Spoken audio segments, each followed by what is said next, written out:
Hey, what up, mes itinérants belligérants du bouton, comment allez-vous? On est back once again pour de la couverture de l'UFC 300.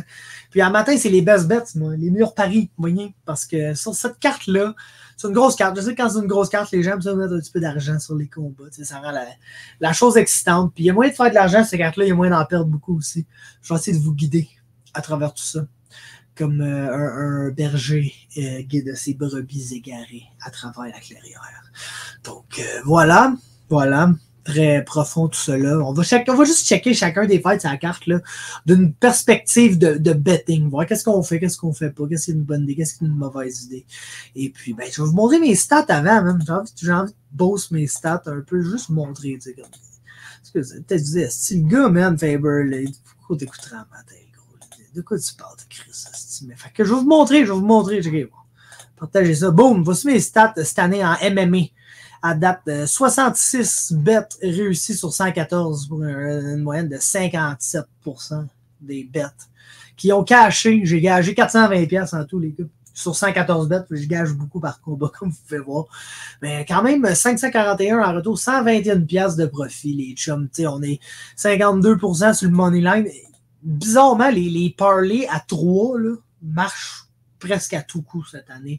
Parlay à 2 aussi, là, 60% c'est parlay. C'est juste, mettons, les méthodes of victory, là, les choses super exactes. Un peu plus de misère avec, mais généralement, ça va bien là, depuis le début de l'année, les chums. Fait qu'on check ça. Avant de commencer, je veux vous dire, si vous écoutez jusqu'à la fin, les chums, là, à la fin du vidéo, je vais vous donner un bet qui va à 100% vous rapporter de l'argent. Je vous niaise pas, c'est pas une joke. 100%, aucun risque. Aucun risque. Ça moyenne 2 sportsbooks différents, mais aucun risque sur ce pack-là, les chums. Si vous restez jusqu'à la fin, je vous donne cette bet-là. Avant de commencer, je vous donne un autre bet, presque de l'argent gratuit, les chums. Du moins, il y a de value incroyable sur le bet. Ça fait longtemps qu'on en parle. Si vous avez eu la chance de voir ça quand je l'ai posté originalement, vous avez encore eu de la meilleure value. Mais Michael Dufort face à Mads Burnell. Michael est underdog. Je l'ai à plus 160 là, à peu près partout. Je l'ai eu à plus 240 la semaine passée. Donc moi, j'ai un ticket plus 240 Mick Dufort. Donc ça paye comme 2,5 fois ta mise, là, basically. Et puis là, plus 160. C'est 1,5 fois à peu près ta mise. C'est quand même bon. C'est quand même bon, ça a de l'allure. Mais plus le même value, mais qui reste un underdog face à Mads Burnell. Puis comme je l'ai dit, Mads Burnell plus petit que Michael, un gars qui a besoin de grapple pour gagner la majorité du temps. Donc de très fortes chances que Mads Burnell arrive avec l'idée d'amener Michael Dufort au sol pour le dominer là. On sait comment ça se passe, ça. Surtout dans un setup où Mick va chercher le finish plus que jamais, parce qu'à la PFL, plus que tu finis rapidement, plus que tu as de points. Puis il pourrait quasiment, là, s'il finit au premier round, il pourrait quasiment se qualifier pour les séries dès son premier combat, tu sais. Pas officiellement, mais officieusement. Donc, Mick va chercher pour le finish au premier round, son adversaire va essayer de le shooter, va s'exposer à la guillotine, va s'exposer à toutes les hosties d'affaires weird que Mick fait au sol. Donc, je pense que Mick devrait être favori dans ce combat-là. Les gens ne le connaissent pas encore, puis il donne le street cred à Burnell, là, qui s'est battu presque exclusivement à Bellator et l'UFC dans les dernières années. Donc, tu sais, c'est un combattant qui a un bon nom, mais c'est un adversaire similaire, selon moi, en termes de calibre, à un Joe Giannetti, à un Luis Peña. Puis, du fort, les a ruinés par soumission au premier round, les deux, man. Fait que je suis assez confiant pour Mick. Dans ce combat-là, c'est mon premier bet, c'est que je vous donne en cadeau pour cette fin de semaine de l'UFC 300. On va y aller. Je veux juste une autre petite présentation pour vous, les amis, voyez. Ici, il est où d'être là? Class R2. Class R2, les gars, il faut que je vous montre. Boom, schlang, claw. Partager. Ça, non, c'est pas ça. C'est Class R1, hein? Class R1, hey, c'est bon, les gars. Class R2, je vais vous le montrer tout à l'heure. Vous l'avez vu, le bref. C'est comme c'est nos plays, tu sais. Whatever. Class R1, voilà. Voici tous les combats de la carte, man. Et je les ai classés de confiant à pas confiant ici. Puis ici, je les ai classés selon l'over-under. Moi, je me base sur 1.5. C'est tout le temps là-dessus que je me base. Plus de 1.5 rounds. Donc ça, c'est l'ordre mon ordre de confiance pour ces deux choses-là. Donc, voici tous mes picks. Mes deux picks qui sont très, très, très confiants. Là, quasiment des locks sur cette carte-là. Sont Bo Nickel, Jean Wiley. Mes picks confiants, on reste dans la confiance, game de better dessus. Kyle Harrison, Jalen Turner, Bobby Green. Un pick moyen confiant, genre je prendrai un bet si les odds sont bonnes. J'ai pris des bets d'ailleurs sur ces gars-là, certains, la majorité, je vous dirais. Mais si les odds sont pas bonnes, c'est des picks que j'aurais pas pris. J'ai Pereira, Yuri, Sadiq Youssouf, Davison Figueiredo, Aljo Sterling. Puis, dans mes pics pas confiants là, que j'éviterais honnêtement, Gaethje, Tsarukyan, Marina Rodriguez. Du côté du total, de l'over-under de la durée du combat, c'est un bet qui est toujours relativement payant, là, je dirais en MMA, surtout comme je dis sur le over 1.5 rounds, surtout pour les combats de 3 rounds. Mais j'aime ça pour les combats de 5 rounds aussi, bien que c'est plus le 2.5 qui est la milieu du combat pour eux, là, mais voici mon indice de confiance sur est-ce que ces combats-là vont faire plus de 1.5 rounds ou non. Donc, Yan Xiaonan contre Weili Zhang, je pense que oui. Max Holloway, Justin Gaethje, Sterling Cater, Green Miller, Youssouf, Lopez, Figgy contre Cody, ça c'est ça à la limite les gars. J'ai failli le mettre en bas. Puis les gars, je suis moins sûr que ça va durer un 1.5 round de Pereira, de Tsarukyan. Bref, tu sais, on check ça, là, on rentre dans les combats, les chums, chacun des combats de la carte. On check ça. From a betting perspective, on va commencer avec le main event. On va faire le contraire de ce qu'on avait fait pour le preview. On a Yuri Prochaska. Pas Yuri, c'est bon, les gars, c'est plus tard ça. Je suis mêlé, c'est le dernier fight pour la belt. On a Alex Pereira, Jamal Hill. Je suis sur Bet365 en ce moment, les gars. Et puis les cotes, c'est Alex Pereira moins 138. Jamal Hill plus 110. Donc, on a un léger favori pour Alex Pereira. Puis, honnêtement, je suis vraiment pas contre un straight bet, le money line sur Alex Pereira ici, les gars. Si vous pensez qu'Alex Pereira gagne ce combat-là, je pense honnêtement, c'est probablement votre meilleur value, le straight bet. Parce que, tu sais, si tu vas checker les cotes ici, Alex Pereira par KO plus 120. Donc, tu vas avoir plus money sur Alex Pereira par KO, mais plus 120, moins 138. Tu as une différence, certainement. Une différence. Est-ce que c'est une gigantesque différence? Moi, je pense que tu es plus safe avec le pic direct que toujours, quand tu rajoutes une méthode au gagnant, sûr que tu as toujours des meilleurs cuts, c'est toujours plus alléchant, parce que c'est le bet le plus safe à faire. Moi, je veux qu'on fasse de l'argent. Là. Est-ce que je veux qu'on fasse la plus grande quantité d'argent? Non. Est-ce que je veux qu'on sorte le parlay là, le plus mongol, qu'on va mettre une pièce, puis on va faire 4273 et 66? Non, moi, je veux juste qu'on sorte là, avec plus d'argent gagné que d'argent betté sur cette carte-là. Puis selon moi, je pense que Pereira Moneyline, c'est certainement plus safe que Pereira par KO. Si tu penses que ça peut se rendre à la limite, par exemple, ici, les deux, Pereira et Hill, sont plus 650 pour gagner par décision. Fait que si dans ta tête, t'es genre, non, les deux sont vraiment tough, ça peut se rendre à la limite, honnêtement, tu peux mettre $1 sur Alex Pereira par décision, tu vas faire 7,50. Et puis tu mets $1 sur Jamal Hill par décision, puis tu fais 7,50 aussi. Fait que t'es sûr qu'il y en a un des deux qui gagne. Si t'es sûr que ça gagne par décision, moi, honnêtement, là, je pense qu'il y a un finish dans ce combat-là. Honnêtement, les chums, c'est un poil méga blanc, ça. Est-ce que je suis in the mud, les chums? Aïe, aïe. Sorry pour cette interruption. Mais si t'es sûr que ce combat-là se finit par décision, tu vas gagner de l'argent, peu importe qui est le gagnant, si tu mets une pièce sur chaque. Moi, je pense pas que ça va se rendre à la décision, ce combat-là, honnêtement. Puis, Fight doesn't go the distance. Plus 290 pour oui, moins 425 pour non. Fait qu'on paye comme 4 contre 1 des favoris. Donc, tu sais, si je mets une pièce sur le combat se rend pas à la décision, je fais 23 sous. Je fais 23 sous de profit. Donc, pas un super bet. Je pense qu'ici, vraiment, comme le bet logique, le bet facile, c'est Moneyline pour Alex Pereira. Si tu prends pour Alex Pereira, je pense que Hill va gagner, tu as plus money sur Jamal Hill. Fait que certainement le Moneyline de Jamal Hill ici. Ensuite, Weili Zhang, Yan Xiaonan. Comme j'ai dit, c'est un des combats que je suis le plus confiant qui va traverser le round et demi. Dans le total, on est à moins 450 là, pour traverser le premier round. Donc, c'est sûr que tu aurais besoin de parler ça avec quelque chose d'autre. Mais il y a plusieurs combats sur cette carte-là que je pense qu'ils vont traverser le round et demi, comme vous avez pu voir dans mon indice de confiance. Là. Fait qu'on va certainement parler certains de ces combats-là. Essayer de trouver les meilleures combinaisons de odds tout en restant dans des combats safe. Mais certainement, j'irai vers le total ici. T'as encore Fight Go the Distance qui est intéressant. On a moins 105, donc presque even money pour oui, et moins 135 pour non. Fait que non qui est très légèrement favori comparé au oui. Moi, j'aurais tendance à dire oui.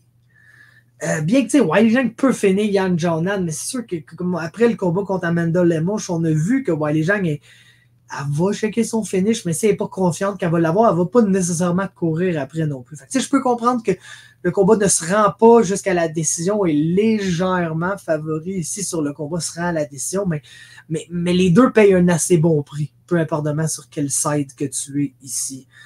Sinon, Wiley Zhang par décision plus 165, Wiley Zhang par KO plus 160, Wiley Zhang par soumission plus 500. Donc, si tu veux single bet sur Wiley Zhang, si tu veux pas mettre un parlay avec Wiley Zhang Moneyline dedans, ce qui selon moi serait peut-être la chose à faire, mais moi je vais plus être sur le total que sur le side. Ici, bien que je suis très très très confiant que Wiley Zhang va gagner ce combat-là. Je trouve que les cotes sont larges. Là. Je suis pas vraiment prêt à payer un moins 450. Mais c'est un bon read sur la façon dont ce combat-là se termine. C'est genre, moi je pense que Wiley Zhang va définitivement avoir un KO ou un TKO. Plus 160 que ça paye. Si tu penses que Wiley Zhang va la soumettre, ça paye à plus 500. Ce qui est vraiment là, intéressant, je vous dirais. Puis la décision Wiley Zhang par décision, plus 165. Donc, un victoire plus méthode ici serait la façon de bet sur Wiley Zhang si tu penses qu'elle va gagner. Personnellement, comme j'ai dit, je garde le total. Donc, je vais garder le total. Puis c'est comme... Je vais le matcher avec un combat plutôt sur la carte que je suis moins sûr qu'il va traverser le round et demi. Puis s'il traverse pas le round et demi, je vais genre aller me faire un parlay genre... Wiley Zhang, Max Holloway, Justin Gaethje over 1.5, ça va me payer genre moins 200, qui sont pas des super belles odds, mais tu peux mettre un peu plus d'argent dessus, puis je pense que ça fait un bet très très très safe. Ce qui nous mène d'ailleurs à Justin Gaethje face à Max Holloway pour la belt BMF sur bet 365. Nous avons Justin Gaethje favori moins 163. Max Holloway paye underdog à plus 137. Un autre combat que moi, personnellement, j'ai pas ça dans moi de bet un side ici. Si j'avais à bet un side, ça serait Justin Gaethje. Moins 163, c'est pas mauvais. C'est pas mauvais du tout. Honnêtement, si je pouvais l'avoir en bas de moins 150, je serais content. Je pense que ce combat-là mériterait des odds là en bas de genre moins 150 puis genre un plus 125 pour Holloway. Je pense qu'on est un mini peu trop large. Donc, la value est définitivement sur Max Holloway underdog ici. Mais tu sais, je pique Gaethje pour gagner le fight. Puis c'est pas comme si t'étais à une game de football que t'as le spread. Fait que t'es genre... Tu sais, je pense que, mettons, les Patriots vont battre les Falcons, mais la cote est Patriots par 5, puis je pense que les Patriots vont gagner par 3, donc je vais gager les Falcons plus 5, puis je vais vraiment, tu sais, c'est pas ça ici, comme si tu penses que Gaethje va gagner, mieux de better ce Gaethje, parce que non, la value est sur Holloway, mais tu penses pas qu'Holloway va gagner. Si Holloway gagne pas, ton bet il cachera pas. De là, pourquoi? Je vais encore une fois m'attaquer au total ici. Je vais encore une fois m'attaquer au total des rounds.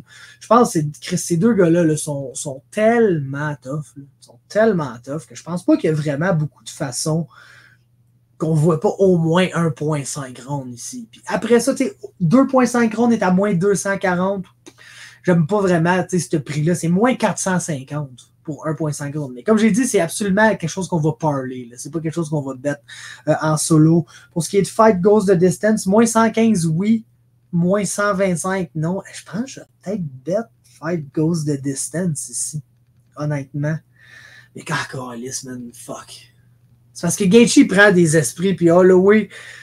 J'ai peur qu'Holloway se mette à se faire knocker d'une journée à l'autre. Il a tellement pris de dommages dans sa carrière que s'il y a un d'autre que son menton peut le lâcher demain matin puis on n'a rien à dire, c'est Max Holloway. Fait que ça me fait peur. Puis je vois pourquoi les oddsmakers sont... Tu sais, généralement, je pense qu'il y a 4 ans, 5 ans de tout ça, si ce combat-là a lieu, c'est 100%. Le large favorite pour ce combat-là sera à la décision. C'est pas le cas ici. Fait que je comprends l'hésitation un peu des oddsmakers parce que même moi, à seconde près, je m'en allais dire « Ah oui, je vais bet par Goes the Distance. » Tu as vu, je me suis ravisé. Fait que côté avec une méthode, on a Gaethje par décision plus 320, Max Holloway par décision plus 240. Donc tu vois, si ça finit par décision, les oddsmakers pensent que c'est plus Holloway que Gaethje qui va gagner. Puis on voit ça par les codes de KO, là, évidemment. Gaethje par KO plus 150, Holloway par KO plus 700. Je suis pas confiant qu'Holloway va gagner par KO. Puis honnêtement, si Gaethje finit le combat, ça va être par KO. Si KO Max Holloway, c'est un astuce de malade. C'est ce que j'ai à dire. Fait que, encore une fois, je vais target le total ici, over 1.5 en parlay, évidemment. Ça nous mène à Charles Oliveira, Arman Tsarukyan. Charles Oliveira, plus 187 underdog assez payant.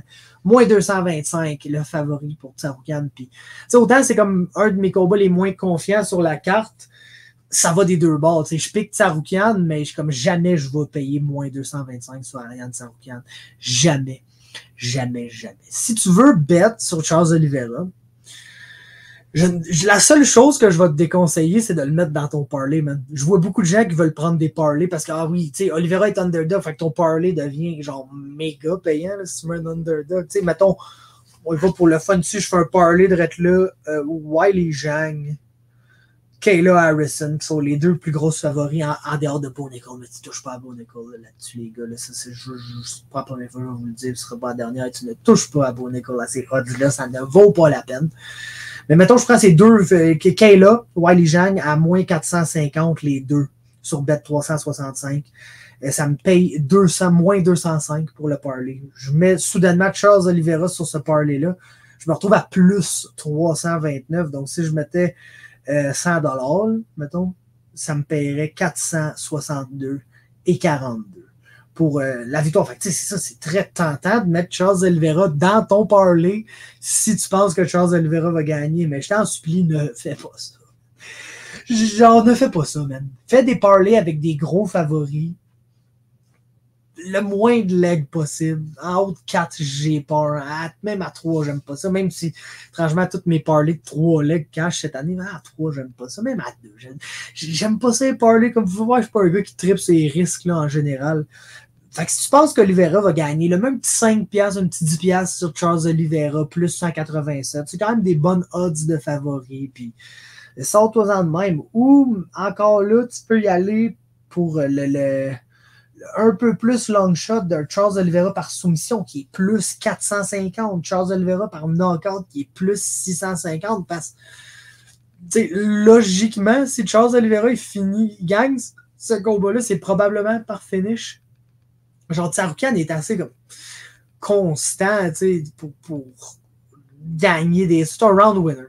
Arman Tsarukyan est un bon round winner. Il fait les bonnes choses pour sortir avec les rounds sur les scorecards des jeux. Puis Charles Oliveira, c'est une tempête, c'est un crazy guy, c'est un finish, tu sais, over everything. C'est un des meilleurs gars pour bet l'under dessus. Donc, quand tu penses qu'il va gagner, bien sûr. Fait que... Non, je pense que si tu penses qu'Oliveira va gagner, peut-être comme le play, c'est tu mets ton argent, la majorité de ton argent sur Oliveira, underdog, puis tu vas racheter comme 1$ ou 2$ sur Oliveira par soumission ou Oliveira par KO, ou les deux, là, à ce prix-là, honnêtement, plus 450 ou plus 150, tu vas te rembourser ta pièce une couple de fois si tu gagnes, tu sais, ta pièce que tu as pété sur l'autre.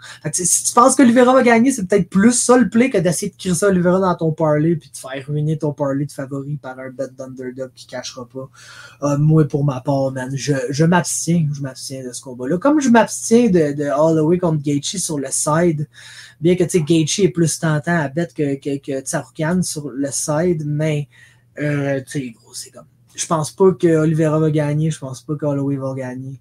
C'est mes deux combattants préférés, puis je vais pas gager d'argent contre eux, sans aucun doute.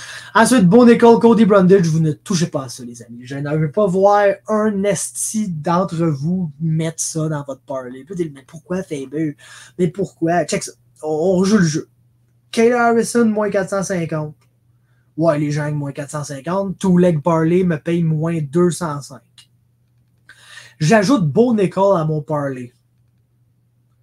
Mon parlay, là, il tombe à moins 179. Okay? Ce qui est vraiment pas un boost considérable. Ça vaut pas la peine. C'est juste ça que j'essaie de te dire. Tu peux avoir moins 205 pour 2 personnes, moins 179 pour 3 personnes.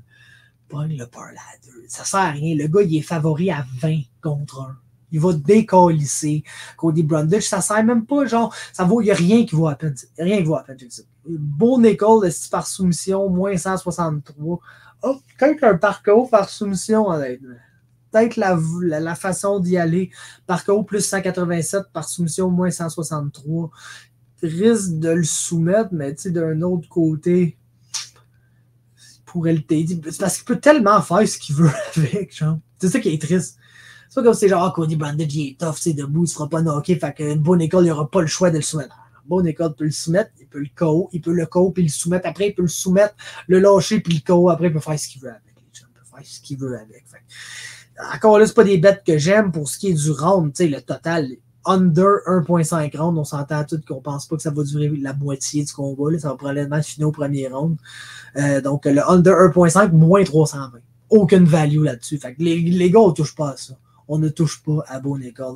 Les odds sont 20 contre 1, les chums. Si tu touches pas à ça. Le seul bet que tu peux faire ici, là, c'est de mettre une pièce Cody Brundage. En cas des fois qu'il y a le upset of the century, mais je te le dis tout de suite, tu vas en perdre ta pièce. Tu vas 100% en perdre. Ensuite, on a Yuri Prochaska, Alexander Rakic. Et sur Bet365, là, on peut avoir Yuri Prochaska à plus 100. Puis sauter là-dessus, les gars, parce que c'est comme, je pense pas que ça va. Je pense même que quand je vais sortir ça vendredi matin, ça sera plus disponible, ce prix-là, parce que Yuri était underdog, mais il est de moins en moins underdog. Puis d'après moi, ça va finir un coin toss, voire même Yuri légèrement favori. Mais on a Yuri à plus 100, Rakic à moins 125. Puis moi, j'ai personnellement bet sur Yuri Prochaska. Je l'ai eu à 110, plus 110. Sur Bet Online. Donc, j'ai bet personnellement sur Yuri Prochaska. Je pense qu'il est favori pour gagner ce combat-là. Je pense que c'est la façon de voir ça. C'est dur de better un total de ronde ici parce que c'est Yuri, man. Autant il peut se rendre à la décision avec Rakic parce que Rakic est un combattant qui aime contrôler le pace du combat. Autant ça peut finir en 23 secondes. Autant ça peut finir une seconde avant ton 1.5. Si genre, il peut le battre à 2,29 du deuxième round puis tu es à une seconde près de cacher ton bet puis tu le caches pas. Comme il peut le battre 5 secondes après que ton bet a caché. On sait juste pas ce qu'il va avec Yuri. Il y a trop comme d'impondérables. C'est pas un gars. Tu sais, genre, je trace le side ici, je pense qu'il va gagner. C'est là-dessus que mon bet est sûr. Ensuite, Cater Sterling, combat intéressant. Tu peux lay le money sur Aljo, ça te tente moins 170. Contrairement à plus 140 sur Cater. Si t'es du clan qui pense que Cater va gagner, qui va être capable de stuffer les takedowns, puis Aljo va être pris debout contre lui, Cater c'est un nice petit bet underdog ici. Honnêtement, je te le cacherai pas. Moi, je suis définitivement du side d'Aljo. Je pense qu'Aljamain va gagner ce combat-là. Je pense que ça va aller over 1.5. Je pense que c'est mon gros raid ici, là, si j'avais de quoi à faire. Puis, tu vois, le over 1.5 qui est moins 380 ici. Donc, ça en est un autre intéressant, mais moi, personnellement, les chums, s'il y a un fight que je vais bet sur cause de distance, c'est celui-là. C'est moins 190. C'est quasiment moins 200. C'est pas une super bonne cote, mais tu vois, le over one under, le over 1.5 qui est moins 380. C'est presque moins 400. Ça, c'est vraiment pas des bonnes notes. Tu n'as pas le choix de parler, ça. C'est un des fights que je cherchais à parler, mais vous allez voir avec mes bets finales, j'ai dit de m'abstenir d'un, ce qui fait que j'avais juste comme 5 fights que j'étais pas mal sûr qu'elle allait aller over 1.5. C'est lui qui s'est retrouvé odd fight out. Puis là, je me dis, c'est le over 2.5, mais le over 2.5 est moins 225, puis fight se rend à la décision, est moins 190. Donc, tu gagnes assez de valeur pour 2 minutes et demie. Tu sais, dans le fond, si tu bêtes le over 2.5, ça veut dire que tu penses qu'il va y avoir 12 minutes 30 de ce combat-là qui vont être disputés. Puis que le seul moyen qu'il y a un finish, c'est si c'est en dedans des 2 dernières minutes et demie du 3e round. Puis, si tu penses que ces 2 minutes et demie du 3e round-là vont arriver, ben, tu tombes à moins 190 pour Fight Goes the Distance. Fait que moi, personnellement, mon bet est Cater contre Sterling se rend à la décision à moins 190. C'est pas des super high cuts. Mais c'est ça le bet que j'ai sur cette fight-là. Il faut quand même better une coupe de fight. C'est l'UFC 300, les gars. Ensuite, Oleon, Kayla Harrison. Je suis largement en faveur de Kayla Harrison. Je pense que c'est un bon parlay. Puis si tu veux parler Kayla Harrison, c'est assez safe. Je pense que Oleon a beaucoup fall off. Je pense que Oleon est de plus en plus reliant justement sur du clinch puis du grappling. Puis c'est pas ça que tu veux faire contre Kayla Harrison. Côté total, je ne vais pas nécessairement me prononcer ni façon, parce que Kayla peut la soumettre, Kayla peut la TKO au sol avec des hosties de coups de coude. Comme Kayla peut genre grinder une décision là, puis gagner ça en 15 minutes très facilement. Fait que même en fait du total, je pense que Kayla peut autant gagner au premier round que Kayla peut étirer ça si ça étend. Fait que je m'abstiendrai de ces deux côtés-là, ce qui fait que ça nous laisse le side. Kayla est largement favorite, fait que t'as pas le choix de parler ça si tu veux bet sur Kayla Harrison. C'est ce que je vais faire, mais pas de suite, parce que j'attends qu'elle fasse le poids. j'attends à vendredi soir avant de bet sur Kyle Harrison, voire même samedi matin. Je vais être sûr que tout est correct. Si j'avais à bet sur un combat qui n'arrive pas, c'est celui-là, parce que Kyle Harrison est monstrueuse.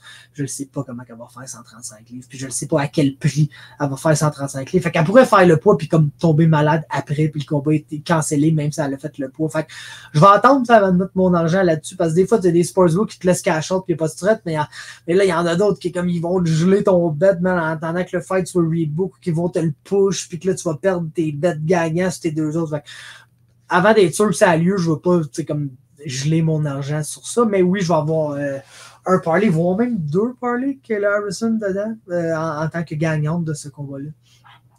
Excuse-moi, Sodiq Youssouf, Diego Lopez. Un autre combat que j'ai un side ici, j'ai un underdog. Sodiq Youssouf est underdog à plus 110, Lopez favori à moins 138. Je pense pas que Diego Lopez en a fait assez pour prouver qu'il doit être favori face à Sodiq Youssouf. Lopez va être dépendant du grappling s'il va vouloir amener le combo au sol ou pull guard, se retrouver sur son dos puis essayer des soumissions de là. Le gars est très très actif, c'est un excellent submission fighter. Il est un peu comme Charles Oliveira quality là, avec son grappling. Mais je pense que Sodiq Youssouf est dur à amener au sol, puis il va avoir l'avantage debout, puis je pense pas que Sodiq devrait être underdog ici. Fait que moi, c'est comme je pique Sodiq, il est underdog, c'est un bet underdog automatique sur Sodiq Youssouf ici. Le over 1.5 aussi, je pense. C'est sûr que la submission game de Lopez, mais je vois mal Sodiq se faire soumettre straight up en dedans d'un round et demi. Fait que le over 1.5 peut être intéressant comme un parlay piece ici pour ce combat-là. Ensuite, Jalen Turner, favori, moins 250 face à Renato Moicano qui est à plus 200. Peut-être l'under? Peut-être under 1.5, under 2.5. L'under 1.5 est à moins 130, under 2.5, moins 300. Les oddsmakers sont pas mal convaincus qu'on verra pas deux rounds et demi de ce combat-là. L'under 1.5 à moins 130, le prix est bon. Le prix est bon, je pense qu'ils ont coté ça comme il faut. Si c'était à plus money, je serais tenté. Si j'avais des odds positives sur le over 1.5, je suis pas 100% sûr que ça va durer moins qu'1.5 round, mais je pense que ça peut le faire, puis les odds sont belles, donc je vais prendre le guess pour les belles odds. Mais là, t'es à minus money, moins 130, ça paye, mais pas si bien que ça. Je sais pas. Si t'es convaincu, peut-être. J'irais pas nécessairement avec le total finalement ici. C'est peut-être. Est-ce que je serais con de dire que les odds sont moins 250, Jalen Turner, je pense que le prix est bon, mais le prix n'est pas assez bon pour que je veuille pas bet dessus. Comme pour un parlay, je vais être game de mettre le moins 250 sur Jalen Turner ici. C'est un pick que je suis assez confiant, étant donné la size difference, la power difference. Puis le fait, encore une fois, là, que tu as un gars qui va probablement être dépendant du grappling ici. Puis l'autre qui va probablement pas le laisser grapple, puis il va être tellement plus gros que lui. Donc, non, je suis quand même confiant pour le side de Jalen Turner ici. Jessica Andrade, Marina Rodriguez. Ouh, sacrifice. Je vais vous conseiller d'éviter ce combat-là, man. Jessica Andrade, favorite, moins 138. Marina Rodriguez, plus 110.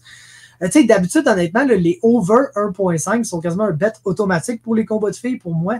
Mais s'il y a comme une fille qui va me faire perdre des over 1.5 plus souvent qu'elle sont, c'est Jessica Andrade. S'il y a une fille qui va être capable de finir un combat en dedans d'un round et demi, gagnante ou perdante, c'est Jessica Andrade. Donc, même le total ici, j'aime pas ça. Comme vous avez écouté mon preview, c'est le combat que je suis le moins confiant de mon pick. J'ai pick Rodriguez. Absolument pas game de mettre de l'underdog money sur Marina Rodriguez, par exemple. C'est un pass all along pour moi, ce combat-là. Il n'y a rien qui m'intéresse ici. Le over-under 1.5 est trop en faveur du over. Ça va probablement être over, mais à ce prix-là, je ne suis pas game de le mettre dans un parlay parce que, comme je dis, trop souvent, Andrade, ça finit en dedans d'1.5 round. Donc, je suis pas game. Ensuite, Bobby Green est le favori à moins 175 face à Jim Miller qui est plus 150. Pas contre le fait de bet Green ici, pas contre le fait de mettre Green dans un parlay non plus. C'est sûr que si Green est en bas, si c'était moins 150 ou moins ici, j'ai un single bet sur Bobby Green, je serais très confiant. Moins 175, ça va juice up ton parlay, ça va donner de quoi d'intéressant à ton parlay. Puis je pense que c'est un pick assez safe. Tu sais, honnêtement, dans les combats, qui sont en bas de moins 200 de odds pour le favori. Là, donc, que le favori est favori à moins de 2 contre 1, c'est mon pick le plus confiant. J'ai même Figgy là, beaucoup moins confiant que ça. Puis Figgy est un large favori sur Cody Garbrandt dans son combat. Fait que, pas contre Bobby Green contre Jim Miller, le side ici, si tu penses que Bobby Green va gagner, le over 1.5 est à moins 275. C'est un parlay piece ou rien. Fight goes the distance, moins 125. Tu vois, celui-là, il m'intéresse pour vrai. Fight doesn't go the distance, moins 115. Les oddsmakers seront partagés. Moi, je pense que ce fight-là a de bonnes chances de se rendre à la décision. Principalement parce que je pense que Bobby Green va gagner. Puis je pense que Jim Miller va probablement perdre debout, mais passer le soir fini par Bobby Green. Je pense que je vais mettre comme live là-dessus. Hein. Je pense que je vais mettre live là-dessus. Fight goes the distance, yes. Voilà, on vient de placer ce play-là, les chums, officiellement ensemble. Je pense que c'est un bon play. Fait que je l'ai officiellement, man. On va aller rajouter ces sites. Pour que ça sera pas long. Green Millers goes the distance à moins 125. Voilà. Ensuite, dernier combat, Figgy Smalls, Cody Garbrandt. Écoutez, les gars, ça sera un pass pour moi ici. Hier, on discutait, est-ce que je suis game de mettre Figgy dans un parlay, whatever. Puis, je suis en train de trancher vers le oui, parce que oui, il jouait quand même assez bien les odds pour un parlay avec Kayla puis Wiley Zhang, mettons. Mais honnêtement, j'ai changé d'idée. Je vais prendre quelqu'un d'autre qui c'est Jalen Turner, tout simplement. Les cotes sont meilleures pour Jalen Turner, puis j'ai plus confiance que Jalen Turner va gagner que Deiveson Figueiredo. Je pique quand même Figueiredo ici. Il y a le over 1.5, comme vous avez vu, je suis vraiment sur la limite. Il y a une partie de moi qui pense que ça va faire 1.50, mais il y a une autre partie de moi qui est genre big. Si Cody Garbrandt se fâche là, en 3 minutes, ça se peut qu'il soit mort avant la fin du premier round. Le over, comme il est moins 190 en plus, ça fait presque 2 contre 1 favorite money. Ça avait été plus payant, j'aurais été plus tenté, mais finalement, ça va être dur, man. Ça va être dur. Fait que je vais éviter le over-under ici. Je vais éviter ce combat-là, tout simplement. Je vais éviter tout ce combat-là. Fait que c'est ça, man. Ça conclut notre betting preview, les chums. Qu'est-ce qu'on a? Je vous montre ça. Mes plays officiels de l'UFC 300 sont les suivants. On a Sodiq Youssouf, underdog à plus 115 que je l'ai eu. Alex Pereira, moins 128. C'est plus 101, j'ai eu Yuri, et non plus 110, mais c'est Yuri, underdog money. C'est mes 3 straight bets. Ensuite, j'ai un parlay que je vais attendre de placer pour être sûr que Kayla Harrison a fait le poids, que tout est correct. Mais ce parlay-là est Wiley Zhang, moneyline. Kayla Harrison, moneyline. Et Jalen Turner, moneyline, qui va me payer à plus 111. Donc, tu sais, si tu mets Figgy à la place de Jalen Turner, qui est à moins 300 au lieu de moins 200 quelques, c'est un bet qui te paye là, dans les moins 150, moins 170. J'ai réussi à chercher plus money pour 3 personnes que je suis assez confiant qui vont gagner. Donc, c'est mon parlay. Ensuite, j'ai 2 parlays d'over 1.5. Zhang contre Jalnan, Green contre Miller, over 1.5, ça me paye moins 152. J'ai Holloway Gaethje, Youssouf Lopez, over 1.5 pour les deux, ça me paye à moins 117. J'ai Sterling Cater goes the distance à moins 190 et Green Miller goes the distance à moins 125. Ce sont mes plays officiels. Puis comme ici, moins 214 pour Zhang Kayla. Si ma soirée va pas bien, puis il faut que je me refasse un peu, c'est absolument un parlay que je vais prendre vers la fin de la soirée. Ben, avant le combat de Kayla. Pour essayer de me refaire un peu, mais c'est pas un play officiel que j'ai. Ceci étant dit, les chums, vous avez promis un bet qui va payer à 100%. Et puis, je deliver, man. Je deliver, les chums. Je vous montre ça direct là. C'est un bet à 2 sportsbooks. T'appelles ça du arbitrage betting. C'est un peu une façon de crosser les sportsbooks. Faites pas ça trop souvent ou avec des trop grosses sommes parce que vous allez vous faire baller, les chums, 100%. Mais si tu bets une petite somme, ils s'en rendront pas compte. Surtout si tu ne bets pas souvent comme ça. Mais regardez, on a ici 2 sportsbooks, Bet Online, Paris Match, qui a vraiment une discrepancy dans les odds du combat. Joël Alvarez, Mateusz Rebecki. Donc, je vous montre la patente, je vous montre ce qu'il faut faire ici, les chums. Ça ne sera pas compliqué, je veux présenter, arrêter. paramètres. Non. On est ici. Partager l'écran. Bon. Voilà. Donc, j'ai une petite calculatrice ici pour vous montrer ce qu'on doit faire, ce que vous devez faire pour faire de l'argent à 100%. Il n'y a aucune chance que vous perdez de l'argent si vous faites cette bet-là. Puis je vous montre ça direct là. Donc, on a à Bet Online. Vous avez vu, c'est vraiment Bet Online, le premier sportsbook qui vous dit de gager sur Joël Alvarez. Donc, Bet Online à Joël Alvarez, les odds sont présentement à plus 205. Mettons, tu dis que tu mets 100$ sur Joël Alvarez à plus 205. Ça va te payer à 305$. Ça va être 205$ de retour plus ton 100$ investi. Ça va te payer 305$ si Joël Alvarez gagne face à Matoush Rebecki. Ensuite, tu vas sur Paris Match, qui est un autre sportsbook. Je m'en vais là-dessus à l'instant même, les gens. Vérifiez que vous êtes un humain. Bien sûr, je suis un humain. My Bets. Puis là, tu arrives sur Paris Match et tu gages sur Matoush Rebecki. Matoush Rebecki, qui sur Paris Match, présentement, a une cote de 1 point. Pourquoi tu me donnes les hosties de cotes? Faut le choix à la translator. Qui a une cote de 1.51, qui est d'ailleurs probablement les cotes que vous avez. Moi, j'ai appris avec les American Odds. C'est moins 196, OK? Fait qu'à moins 196, plus la calculator vous dit ici, là, vous gagez 201,96. Donc, ça fait ici que si je gage 201,96 sur Matoush Rebecki à moins 196 sur Paris Match, je fais 305$. Et si je gage 100$ sur Joël Alvarez à plus de 100 et qui gagne, je fais 305$. Mais mon pari total que j'ai gagé, c'est 100$ plus 201,96. Donc, j'ai gagé 301,96 d'une manière ou d'une autre. Et je suis assuré de faire 305$ parce que soit Rebecki va gagner, je vais faire 305$ sur mon 201,96 puis je vais perdre 100$. Soit Alvarez va gagner, je vais faire 305 sur mon 100$ et je vais perdre 201,96. Ou soit, ça va être un draw, puis ils vont me rembourser mes deux bêtes. Ils vont me rembourser mon 100$, puis ils vont me rembourser mon 201,96. Donc, d'une manière ou d'une autre, je fais 3$ et 4 pour avoir gagé ces sommes d'argent-là sur chacun de ces combattants-là. Donc, c'est pas un gros gain, mais comme j'avais dit, c'est un bet qui est 100% safe. Puis, si t'es capable d'en trouver une coupe de même, puis tu fais des 3 et des 5$, si t'es là, mais tu vois que rapidement, là, si tu fais 1 ou 2 bêtes de même par jour, l'argent s'accumule, les chums. Donc, voici mon pari 100% gagnant que je vous avais promis. C'est gager que Matoush Rebecki va gagner face à Joël Alvarez sur Paris Match et gager que Joël Alvarez va battre Matoush Rebecki sur Bet Online. Tu gages 100$ sur Joël Alvarez, Bet Online, ou 10$.